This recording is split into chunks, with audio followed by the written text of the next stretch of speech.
Hello বন্ধুরা, আমি কৃষ্ণা আবারও চলে এলাম নতুন একটা ভিডিও নিয়ে। আশা করি তোমরা সকলেই ভালো আছো, আমিও ভালো আছি তোমাদের ভালোবাসায়। বাড়ির সব কাজ শেষ করে যখন কাজে বসবো আসি তখন একটা ফোন এলো। ফোনের আওয়াজটা শুনেই প্রথমে ভাবলাম ফোনটা ধরবো না, তারপর ফোনটা ধরতেই ওপার থেকে বলে উঠলো, বৌদি ও বৌদি, আমার শাড়ি ব্লাউজগুলো কমপ্লিট হয়েছে তো?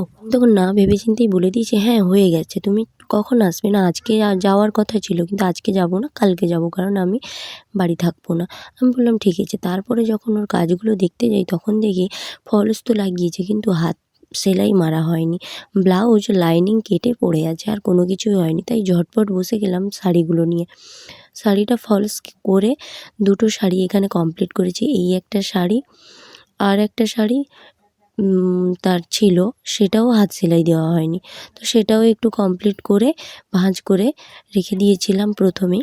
তো সেটা করে তারপর বসে গেছি ব্লাউজ নিয়ে। ব্লাউজের দিকে যখন দেখি লাইনিংটাই শুধু কাটা আছে, মেন ফেব্রিক কাটা নেই, তখন বসে গেছি আবারও মাপঝোঁক করে মেন ফেব্রিক কাটতে।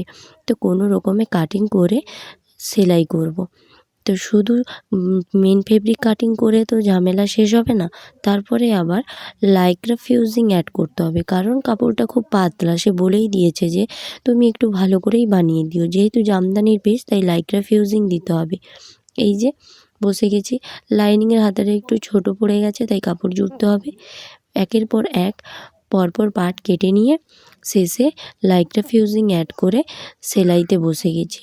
মোটামুটি তার কাজটা কমপ্লিট করে দিতে পেরেছি। তো আমার ভিডিওগুলো কেমন লাগলো অবশ্যই জানিও। মনে মনে একটা কথাই ভাবছে, কমপ্লিট করতে পারবো তো? তার আবার কাজের কোথায় যাবে পরে শাড়িটা, সেই কারণেই বানাচ্ছে। কী যে করি খেয়ালও ছিল না, অন্যান্য কাজের চাপে এই কাজগুলো পড়েছিল। তাই কোনো রকমে কেটে নিয়ে লাইক্রা ফিউজিং অ্যাড করে বসে গেলাম কাজে। কাজটা ঝটপট করে কমপ্লিট করতে হবে। তো সবাই ভালো থেকো, সুস্থ থেকো। আজকের মতো এই পর্যন্ত, আবারও দেখা হবে নতুন কোনো ভিডিওতে।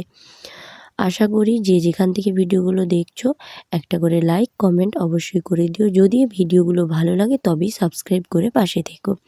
আর অবশ্যই পাশে থাকা বেল আইকনটি অন করে রাখো, যাতে আমার ভিডিওগুলো পোস্ট করার সঙ্গে সঙ্গে তোমরা দেখতে পাও। এই যে মোটামুটি সব প্রায় কমপ্লিট করে নিয়েছি কাটিং করা। আর এই ব্লাউজটি হবে প্রিন্সেস কাটের উপরে নন প্যাডেড, অর্থাৎ প্যাড ছাড়াই বানাতে বলেছে, কারণ প্যাডে তার কমফোর্টেবল হয় না, তাই সে প্যাড ছাড়াই বানাতে বলেছে। তো সবাই ভালো থেকো, টাটা বাই বাই, আবারও দেখা হবে নতুন কোনো ভিডিওতে।